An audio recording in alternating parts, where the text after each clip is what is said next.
दोस्तों, दीपावली वास्तव में एक बौद्ध उत्सव है। दीपावली का संबंध राम या रामायण से किसी भी मायने में नहीं है, क्योंकि रामायण के अनुसार राम चैत्र माह में अयोध्या आए थे। दोस्तों, इसका सबूत इस श्लोक में है। चैत्र श्रीमानय मासः पुण्य पुष्पित काननः यौव राज्याय रामस्य सर्वमेवोय कल्पायताम। दोस्तों, इसका अर्थ है जंगल के पवित्र महीने चैत्र के शुभ महीने को पूरी तरह से पुष्प खिले हुए हैं। सभी मेवायों को स्पष्ट उत्तराधिकारी के रूप में राम के स्वागत के लिए तैयार रहना चाहिए। दोस्तों, इससे स्पष्ट होता है कि राम कार्तिक माह में नहीं बल्कि चैत्र माह में अयोध्या आए थे। लेकिन दीपावली कार्तिक माह में मनाई जाती है। इसका मतलब यह है कि अयोध्या और दीपावली का कोई भी संबंध नहीं है। दोस्तों, वास्तव में जब गौतम बुद्ध ज्ञान प्राप्ति के बाद अपनी कपिलवस्तु नगरी में वापस लौटने वाले थे, तब उनके आने की यह खबर सुनते ही उनके पिता शुद्धोधन ने कपिलवस्तु को उनके स्वागत के लिए सजा दिया था।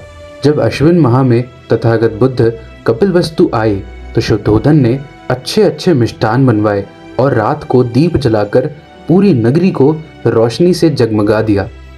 दोस्तों, खास बात यह है कि बुद्ध के जीवन की यह यादें अशोक काल में ज़्यादा तौर पर मनाई जाती रही।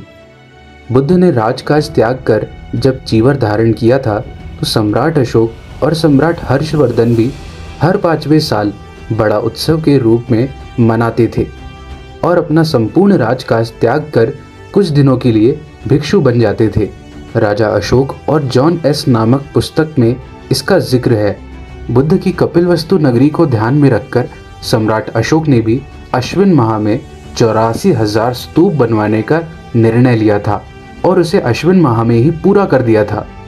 सभी स्तूप बनाने के बाद उन पर दिए जलाए गए थे। दोस्तों, महावंश में वह नज़ारा ऐसा बताया जाता है कि अशोक पाटलिपुत्र में खड़े होकर चमकते हुए सभी स्तूपों को देखने लगी और सारा जम्बूद्वीप रोशनी के चकाचौंध में चमक उठा। लोगों ने खुशियों में लिप्त होकर उसे दीपोत्सव के रूप में मनाया। दोस्तों, सम्राट अशोक ने विजयादशमी के बाद बुद्ध की जन्मभूमि लुम्बिनी को पैदल चलकर भेंट दी थी। उसके बाद अपनी राजधानी पाटलिपुत्र में लौटने पर उन्होंने 84,000 स्तूप बनाने का निर्णय लिया था। लोग बुद्ध को बहुत चाहते थे, लेकिन दूर दराज के प्रदेशों से सभी लोग लुम्बिनी नहीं जा सकते थे। उस समय लोग बुद्ध की पूजा स्तूप के रूप में करते थे। लोगों को उनके ही प्रदेशों में बुद्ध का दर्शन हो जाए, इस उद्देश्य को ध्यान में रखकर अशोक ने बुद्ध के 84,000 वचनों को ध्यान में रखकर उतने ही स्तूप बनाने का ऐलान किया था।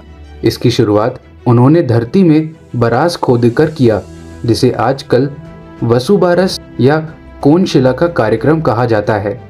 दोस्तों, सम्राट अशोक का ऐलान सुनकर लोग लाखों की संख्या में राजधानी पाटलिपुत्र में इकट्ठा हुए थे और सम्राट के साथ साथ सभी ने अपनी अपनी पूंजी दान में दे दी थी। सभी तरफ से धन की इतनी बरसात हुई कि धन की बड़ी राशि जमा हो गई थी। इसलिए लोग उस यादगार पर्व को धन की राशि यानी कि धनतेरस कहने लगे। धन जमा होने के बाद उसकी गिनती की गई और बुद्ध की माता महामाया की पूजा की गई, जिसे आजकल लक्ष्मी पूजन कहा जाता है। स्तूपों के साथ साथ 3 जगहों पर बुद्ध के चरणों का भी निर्माण करने का फैसला पाटलिपुत्र की सभा में दूसरे दिन लिया गया था।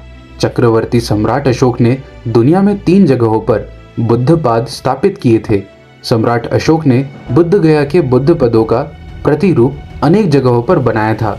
इसलिए लोगों ने धनतेरस के दूसरे दिन को बलि प्रतिपदा के रूप में याद रखा।